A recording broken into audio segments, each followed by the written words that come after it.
আজকে আমরা কিছু ওয়ার্ড শিখব যেগুলোর সাউন্ডগুলো কিছুটা সিমিলার কিন্তু অর্থ ভিন্ন ভিন্ন। Let's start. স্পাইসি, মশলাদার।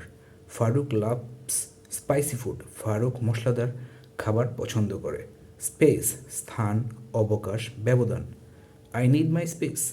আমার স্পেসটা বা আমার অবকাশটা প্রয়োজন। স্পিচ, বক্তৃতা, ভাষণ, বুলি। A nation can be shaken by a speech. একটি ভাষণের মাধ্যমে একটা জাতি আন্দোলিত হতে পারে। স্পিক, কথা বলা, বর্ণনা করা।